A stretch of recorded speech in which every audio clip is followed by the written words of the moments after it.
गिनी mini कहानियाँ। Hello दोस्तों, मैं हूँ गिनी और मैं हूँ मिनी और स्वागत है आपका गिनी मिनी कहानियाँ पर। तो क्या आप तैयार हो आज की कहानी सुनने के लिए?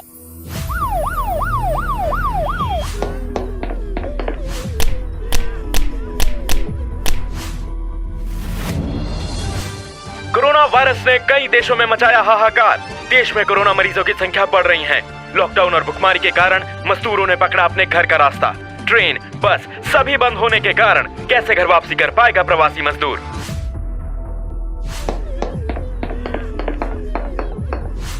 या अल्लाह, इन बेचारों की मदद के लिए कोई तो तेरा नेक बंदा होगा। ये है बाबूलाल और उसका परिवार। महामारी और भुखमरी से बचने के लिए वो अपने गांव वापस जा रहे हैं। कई दिनों से वो पैदल ही सफर कर रहे हैं। सुनो जी, हम अपने परिवार को लेकर कब तक क्यों भागेंगे? पता नहीं मीरा, यहाँ शहर में काम बंद है, महामारी बढ़ रही है। एक तो हम भुखमरी से मर जाएंगे, नहीं तो ये कोरोना वायरस से मर जाएंगे। पर हमारा गांव अभी यहाँ से कुछ 600 किलोमीटर दूर होगा। ये हालत में हम कैसे घर जा पाएंगे? हम का बस एक तो बार मरने से पहले अपनी माँ से मिलना है। यहाँ लावारिस मरने से तो अच्छा है कि हम अपने गांव की मिट्टी में जाकर हमेशा के लिए मिल जाऊं। बाबा, पुलिस की गाड़ी का आवाज। चलो चलो चलो, वो घर के पीछे छुपते हैं। पुलिस गाड़ी की आवाज सुनते ही बाबूलाल का परिवार फिर से एक छोटे से घर के पीछे छुप जाता है। बाबू उस घर के अंदर चुपके से देखता है। देश में मरीजों की संख्या इतनी बड़ी है कि अस्पताल में जगह कम पड़ रही है। ऑक्सीजन सिलेंडर न मिलने के कारण कोरोना पीड़ितों की दिन रात जान जा रही है और जरूरत की दवा, इंजेक्शन बिक रहे हैं 10 गुने दाम पर। हे भगवान, अमीर लोगन की हालत है तो हम जैसन गरीबों का अब का होगा? कौन करेगा हमारी मदद? बाबा बाबा, पुलिस चली गई। तीनों की आवाज सुनकर बाबूलाल वापस अपने परिवार को लेके सड़क पर भागने लगता है। बाबूलाल जैसे कई मजदूर लोग अपने घर वापसी के लिए पैदल यात्रा कर रहे थे। रास्तों में तो कई लोग भुखमरी या फिर महामारी से मर भी रहे थे।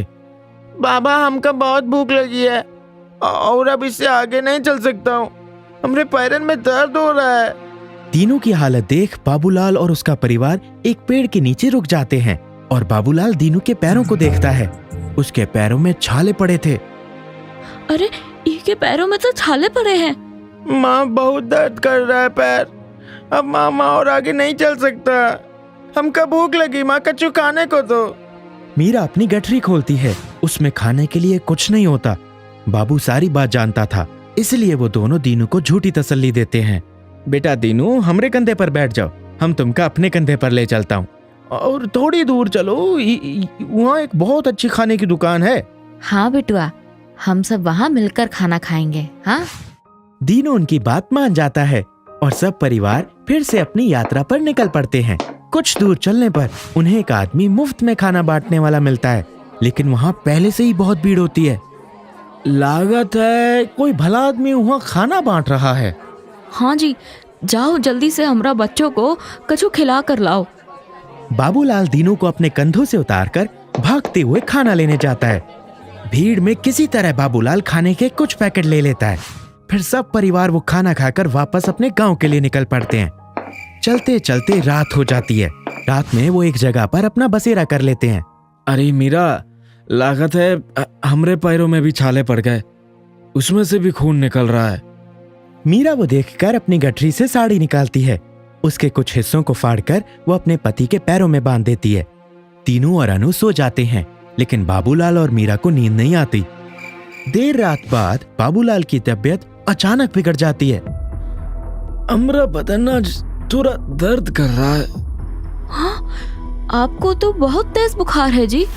हाँ, लागत है वो पैरन के छालों की वजह से हो गया होगा। मीरा और बाबू दोनों रात भर सो नहीं पाते। सुबह पूरा परिवार फिर से उठकर चलने लगता है। कुछ देर चलने के बाद बाबूलाल की हालत और खराब हो जाती है। हमका बहुत सी थकान हो रही है अब।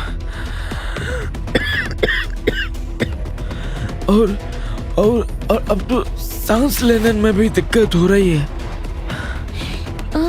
तो फिर हम थोड़ा फिर से आराम कर लेते हैं जी। बाबूलाल का परिवार एक चर्च के पास रुक जाते हैं। वहाँ एक महिला कर्मचारी होती है।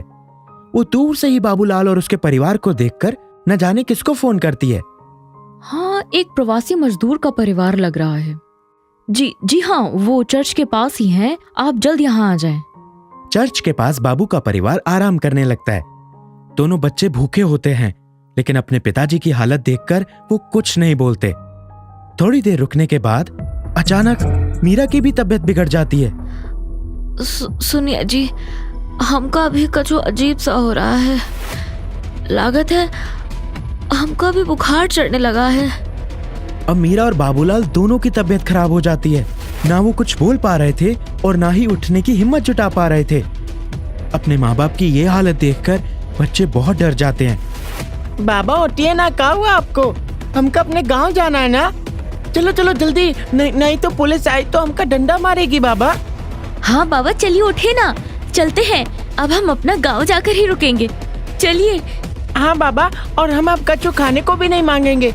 माँ चलो आप तो कच्चू बोलो बाबा को। अपने छोटे बच्चों की हालत देखकर और कोरोना के डर के कारण दोनों अपने जीने की उम्मीद छोड़ देते हैं। ये देखकर दोनों बच्चे जोर जोर से रोने लगते हैं। पापा पापा पापा पापा बाबा बाबा, आपको सांस लेने में दिक्कत हो रही है ना, तो अब हम आपके कंधे पर नहीं बैठूंगा। अब आप हमरे कंधे पर बैठ जाओ बाबा। पर चलो बाबा, हम अपने गांव चलते हैं बाबा। माँ आप तो कुछ बोलो माँ। हे भगवान, अब हम किससे मदद मांगे? कौन हमारी मदद करेगा? दीदी, हमारे माँ बाबा को कच्चू हुआ तो हम अनाथ हो जाएंगे ना। हमारा क्या होगा दीदी? अब कौन हमारी मदद करेगा? दोनों बच्चे बहुत मायूस हो जाते हैं। उतने में वहां एक गाड़ी आती है। उस गाड़ी में से एक आदमी बाहर निकलता है और बोलता है, मैं हूं ना आपकी मदद के लिए। बच्चे सोनू सूद जी को देखकर रोना बंद कर देते हैं और उन्हें सब हकीकत बताने लगते हैं। उनकी एक टीम मीरा और बाबू को एम्बुलेंस में डालकर हॉस्पिटल ले जाती है। वहां जाने के बाद उन्हें पता चलता है कि मीरा और बाबू को कोरोना हुआ है। फिर डॉक्टर रिपोर्ट के साथ कुछ जरूरी बातें बोलते हैं। देखिए, इन्हें जल्द से ऑक्सीजन और कुछ इंजेक्शन के डोजेज की जरूरत है। लेकिन ये सब हम कहाँ से लाए डॉक्टर साहब? और हमारे पास पैसा भी तो नहीं है। बेटा फिक्र मत करो, वो मुझे बता रहे हैं, मैं सब इंतजाम कर दूंगा। ऑक्सीजन के साथ दवा और इंजेक्शन का पूरा इंतजाम सोनू सूद जी की टीम कर देती है। तीनू और अनु को साफ सुथरे कपड़ों के साथ भरपेट खाने को भी मिलता है। टीम, हमें पूरी सुरक्षा के साथ हर मजदूर को उनके घर वापस पहुंचाना है। खाने पीने का सामान साफ सुथरा और अच्छा होना चाहिए। सोशल मीडिया के माध्यम से हम ज्यादा से ज्यादा जरूरतमंद लोगों की मदद करेंगे। सोनू सूद जी और उनकी सारी टीम दिन रात गरीब मजदूरों की मदद करने में जुट जाती है। कहीं वेंटिलेटर बेड, ऑक्सीजन सिलेंडर, तो कहीं महंगी दवाई वो मुफ्त में देकर गरीबों की जान बचा रहे थे। उनके पास आने वाले हर एक इंसान की वो कुछ ना कुछ मदद करते थे। और यहाँ हॉस्पिटल में मीरा और बाबूलाल पूरी तरह से ठीक हो जाते हैं। साहिब, हमारी मदद करने की खातिर आपका बहुत बहुत शुक्रिया साहब। अरे नहीं, कोई नहीं। आप अपने गांव जा रहे हैं ना? हाँ, पर तो अब आप लोग पैदल यात्रा नहीं करेंगे। हमारी गाड़ियां आपको सही सलामत आपके गांव तक पहुंचा देंगी। सोनू सूद जी की मदद से 4 दिन बाद बाबूलाल और उसका परिवार अपने गांव वापस जा पहुंचता है। बाबू की बूढ़ी माँ बड़ी ही खुश हो जाती है और सोनू सूद जी को एक वीडियो के माध्यम से ऑनलाइन धन्यवाद देती हैं।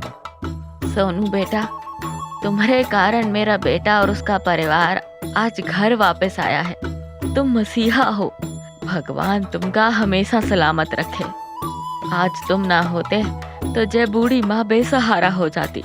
अरे नहीं माता जी, हम सब भी आप ही के बेटे जैसे हैं, और हमारे होते आप बेसहारा कैसे हो सकती हैं?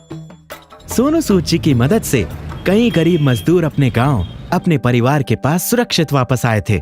उन्होंने कई गरीब लोगों को वेंटिलेटर बेड, ऑक्सीजन सिलेंडर और जरूरती दवाई मुफ्त में देकर जान बचाई थी।